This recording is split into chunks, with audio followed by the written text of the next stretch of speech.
নমস্কার, স্পট নিউজে আপনাদের স্বাগত। আমি জয় চৌধুরী আছি সিঞ্জয় বসুর সঙ্গে ওনার অফিসে। একটা ঘটনা ঘটেছে নববর্ষের সকালে। বলা হচ্ছে আপনি 20 জন প্রবীণ সদস্য যাদের মেম্বারশিপের বয়স 50 সেটা আটকে দিলেন। এই ব্যাপারটা দেখুন, এটা খুবই হাস্যকর যুক্তি। একটা কমিটি 3 বছর ধরে আছে, 3 বছরে সারা অনেক সময় পেয়েছে। সেখানে ওনারা 50 বছরের যে প্রবীণ সদস্যরা আছে তাদেরকে সংবর্ধনা জানানো, তখন তো কারোর মনে পড়েনি। হঠাৎ ইলেকশন ডিক্লেয়ার হওয়ার পরে কেন মনে পড়লো? আমি তো বলেছি যে এই কমিটি যদি ফিরে আসে, জিতে ইলেকশনে ফিরে আসে, তাহলে 29শে জুলাই এই সংবর্ধনাটা দিক। 2 মাসের তফাৎ, পয়লা বৈশাখে না দিয়ে 29শে জুলাই দেবে। এতদিন কেন মনে পড়েনি? আমি তো চিরকাল মেম্বারদের সাথে কানেক্ট করার জন্য উইশ পাঠিয়েছি, কার্ড পাঠিয়েছি, যোগাযোগ রেখেছি। সচিব তো হঠাৎ এবছর ইলেকশন আছে বলে সদস্যদের কথা মনে পড়েছে, তাই জন্য টেলিফোনে নববর্ষের উইশ যাচ্ছে, তাই জন্য বাড়ি বাড়ি করে কার্ড যাচ্ছে। এটা তো হাস্যকর।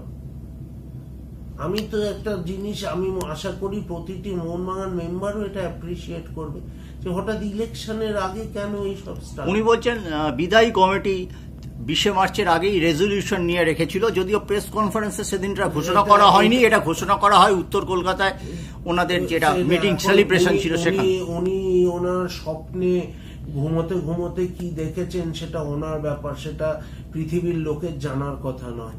যার মানুষের চোখের সামনে আসে সেটাই মানুষ দেখে, সেটার উপরই বিচার হয়। আপনি বলেছিলেন আপনার তরফ থেকে ইস্ট বেঙ্গলে কিছু যাবে, চিংড়ি মাছ রান্না করে একদিন। সেটা কথার কথা। দেখুন, আমরা মোহনবাগান, ইস্ট বেঙ্গল সবাই আজকে থাকলেই বাংলার ফুটবলের উন্নতি হবে। এবং আমরা বাঙালি জাতির মেন জিনিসটাই তো যে আজকে আমি মোহনবাগানে হয়ে ইস্ট বেঙ্গলকে টিপ্পনি কাটবো, ইস্ট বেঙ্গলিরা আমাদের টিপ্পনি কাটবে। এটার জন্যই তো আমরা আজকে আনন্দে আছি। এগুলো কথার কথা। আমি ইস্ট বেঙ্গল ক্লাব, দেখুন, এটা 90 মিনিটের লড়াই, খেলার মাঠের লড়াই, কিন্তু আমরা সবাই দিনের শেষে বাঙালি এবং এই একটা বন্ধুত্বপূর্ণ পরিবেশ আমার মনে হয় মেনটেন করা উচিত সবসময়। আর একটা জিনিস যেটা কালকেও আমাদের চোখে পড়েছে, এক্স প্লেয়ার মানস ভট্টাচার্য কমিটিতে রয়েছেন, সত্যজিৎ এজিএস, কোনো প্রবলেম নেই। কিন্তু একটা জিনিস দেখা যাচ্ছে যে এক্স প্লেয়ারদের যে সার্বিকভাবে যোগদান কালকেও দেখলাম। হ্যাঁ, ওনারা নিশ্চয়ই 29শে জুলাই আসেন, রেকর্ড সংখ্যক লোক এসেছিল 130 জনের মতো লাস্ট ইয়ার। কিন্তু দৈনন্দিন কাজকর্ম, মাঠে যে আড্ডা, একটা প্লেয়ার্স কর্নার তৈরির কথা যেটা প্রসূন ব্যানার্জি প্রপোজাল দিয়েছিলেন, এবং সেই যে আড্ডাটা বন্ধ হয়ে গেছে, যেটা আমরা ঝন্টু দাশগুপ্ত, সতু চক্রবর্তী, সুব্রত ভট্টাচার্য এরা সব আসতেন। দেখুন, আমি এটা নিয়ে কিছু বলতে চাই না, কারণ আপনি আমার উত্তরটা দিয়ে দিয়েছেন যে এখন আমরা এটা ঠিকই করেছি। আমাদের ইলেকশনের প্যানেল যখন বেরোবে দেখতে পাবেন, সেখানে প্রাক্তন প্লেয়ার নানা ফিল্ডে থাকতে পারে এবং এই আমাদের প্রধান টার্গেট হবে যাতে প্রাক্তন প্লেয়াররা মোহনবাগান মাঠে আরো ফিরে আসে। আপনি দেখবেন অন্য ক্লাবে অনেক বেশি প্রাক্তন প্লেয়ারদের ইনভলভমেন্ট, তারাও অনেক কমফোর্টেবল। তারা বারবার, যেহেতু পেশার ক্ষেত্রে এক্স প্লেয়ারদের সাথে আমার যোগাযোগটা হয়তো একটু বেশি, এই ফিডব্যাকটা কিন্তু এদের কাছ থেকে আমি সবসময় পাই। এটা আমার ফার্স্ট প্রায়োরিটি হবে যে প্রাক্তন প্লেয়ারদের ইনভলভমেন্ট, প্রাক্তন প্লেয়ারদের যাওয়া আসা, এটা বাড়িয়ে তোলা ক্লাবের মধ্যে, যাতে এই একটা বন্ধুত্বপূর্ণ একটা ডিফারেন্ট একটা অ্যাটমসফিয়ার তৈরি হয়, যেখানে মানে দেখুন, আজকে প্রাক্তনীরা এলে আজকের যে প্রজন্ম আসে তাদের সাথেও তারা দেখা করতে পারবে। সো একটা বন্ধন, একটা টাইপ অফ ফ্রেন্ডশিপ, একটা মেলবন্ধনের পরিবেশ যাতে মোহনবাগান মাঠে ফিরে আসে, এটাই হবে আমার প্রধান টার্গেট।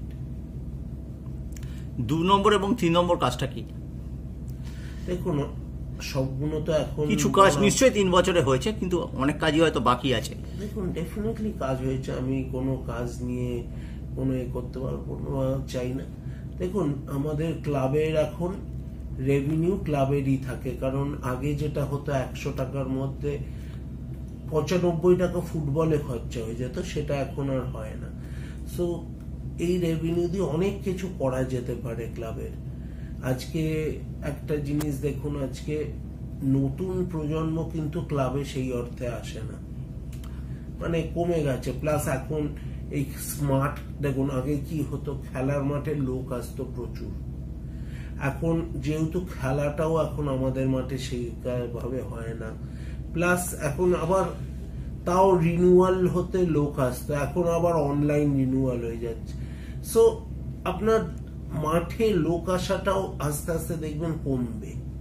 সো এইখানে আপনাকে এমন কিছু স্পোর্টস আরো ইনক্লুড করতে হবে যেটা খেলার জন্য নতুন প্রজন্ম আসবে, যেটা নতুন প্রজন্মকে মোহনবাগান মাঠের দিকে আরো নিয়ে আসবে। অনেক অনেক অনেক নতুন নতুন খেলা শুরু হয়েছে ইদানিং কালে, সেটা আস্তে আস্তে ক্রমশ প্রকাশ্য। আমরা একটা প্ল্যান বানাবো, একটা ব্লু প্রিন্ট অনুযায়ী চলতে হবে। কলকাতা লিগের ম্যাচ একটা গত মরশুমে মোহনবাগান নিজের ঘরের মাঠে খেলেনি, কিছু ম্যাচ যাতে খেলে সেদিকে কি আপনি দৃষ্টি থাকবেন? দেখুন, প্রথমত আইএফএ লিগ নিয়ে আইএফএ কে সিরিয়াস হতে হবে। এমনি একটা নেভার এন্ডিং একটা লিগ চালিয়ে দিলাম আমি, তারপরে কবে হবে, কি করে দেখা যাবে, কোন চ্যানেল, কিছুই ঠিক নেই। সো এইটা যত আপনি দেখবেন প্রতিটি ক্লাবের কিন্তু এটা নিয়ে অভিযোগ।